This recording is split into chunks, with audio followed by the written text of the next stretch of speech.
dit que les choses vont évoluer allant dans ce sens. Bon nee damay njëkk aussi présenté waat li nga xamante ne mooy yokk tax ma toog fii parce que ñun ñooy waa gox bu bees bu commune Baobab Mermoz Sacré-Cœur à sa tête Ndiak Lakh le candidat intègre maintenant li nga xamante ne bii nii moom laay njëkk a wax rek mooy dafa mel ni su ma ko waxee sax ça va être une répétition bien qu'elle est pédagogique dégg naa Serigne Saliou wax na ko léegi Dame wax ko sama grand wax ko xam nga li nga xamante ne bi moom moo fi nekk mooy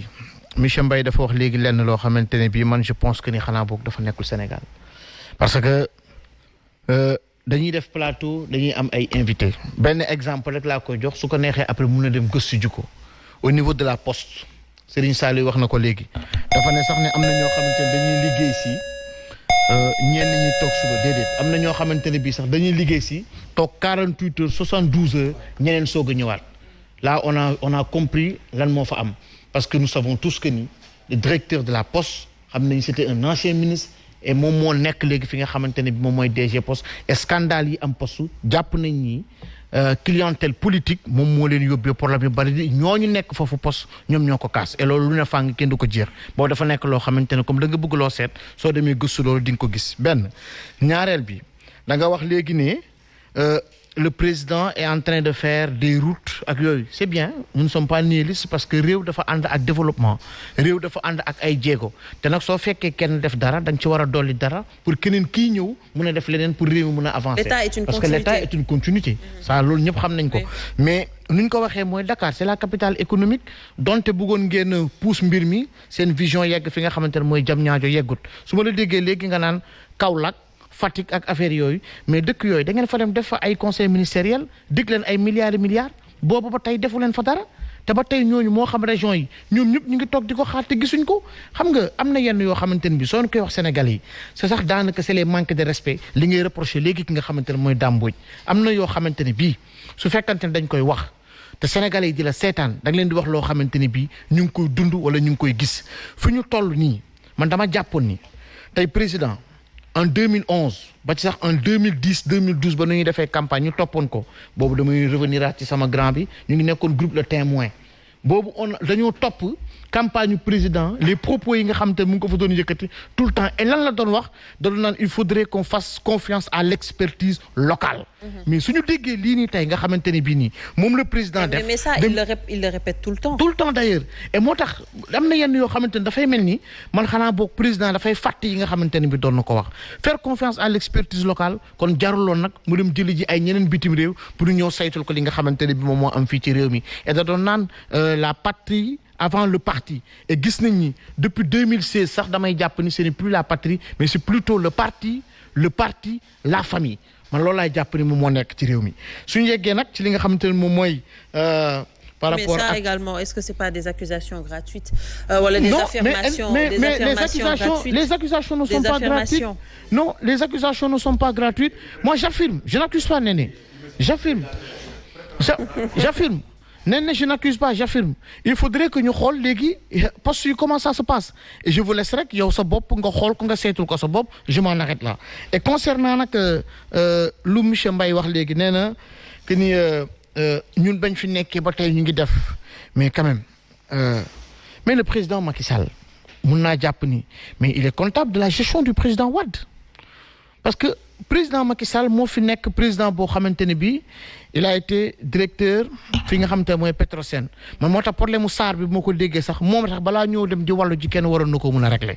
nekk na aussi ministre de l'énergie jàpp naa ni loolu tamit balaa problème mu SAR bi ñu koy jooy fenn waroon naa xam lu ci ne parce que nag jot naa jàngat loolu jot naa xam loolu et suñ tàllalee foofu président de l'Assemblée nationale mieux directeur de campagne ñu teg ci mu nekk premier ministre amul lenn loo xamante ne jàpp naa ne war na ko ump ministre de l'intérieur teg ci et nag dama lay ñaan rek ngir yàlla bul ma ne c'était le président Abdoulaye Wade moo doon diriger du ma ko nangu ndaxte kat fañ doon diriger dina ko ci laaj ne serait sax benn 5 minutes wala 10 minutes xalaatam kon su fekkante ne da ngeen di bëgg di glorifier wu ay non on est en train de faire bravo vous êtes en train de faire mais wax leen nit ñi lu ñu mën a dégg ak lu mën a nekk gis nga fi ñu toll nii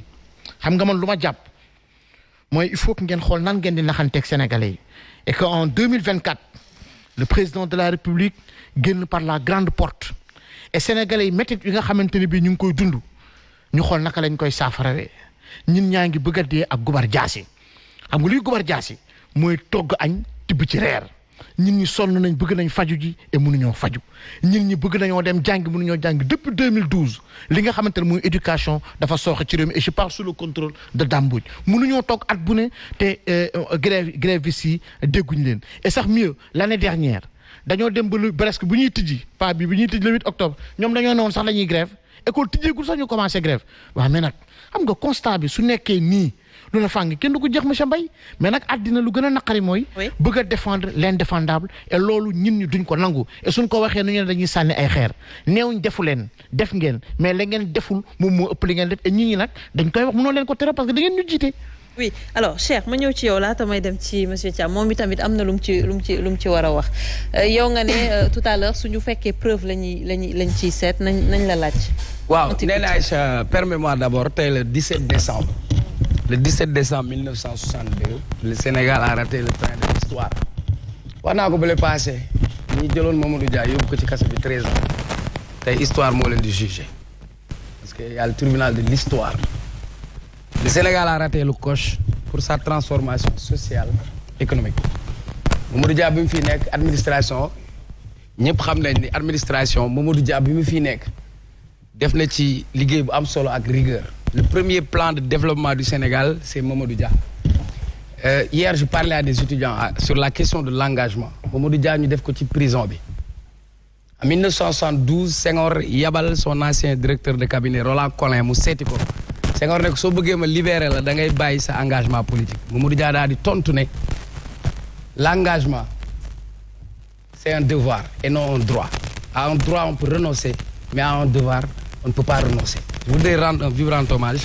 à Mamadou Dia bi loolu di xew ñun judduwuñu xaajuñu bay judduwaat. Voilà des hommes intègres. Voilà des gens qui ont marqué l'histoire et qui continuent à inspirer sunu génération. Monsieur Mbaye xam naa Sénégal dañoo yóbbu ceebu jën bi. Prix UNESCO xam naa da ngaa lekk ceeb bu neex moo tax quoi gis nga recrutement politique nee na preuve am na fi ministre bu ñu fi wàcce woon ministre de la jeunesse bi ñu ko wàccee ndekete 81 chargé de mission la jëloon ci ministère 81 chargé de mission li ñuy missionné c'est un recrutement politique boobu mu ngi xool lu muy yokkee dooleem gox bu nekk na fa jël benn ndaw jël la da nga bëgg a wax recrutement politique le président de la république du toog ba tey di ñu wax waxu recrutement politique moo la ko gën a xam nguur gu fi jaar aussi daf ko def preuve nga bëgg am na kuñ fi nommé PCA Sénélec mu toog ci digg mbooloo ne bis bu ñu ma defoon DG dinaa jël nangami nit recrutement politique lay laaj demal ci service yëpp ça nous coûte cher énormément cher quand on peut avoir mu dem ba constater masse salariale de 900 milliards au même moment ndaw Sénégal yi dañoo am benn xëy bu bees mooy déposer CV wutum xëy rek mot na xëy yéen su ñuy wax administration on cherche satisfecit on a non seulement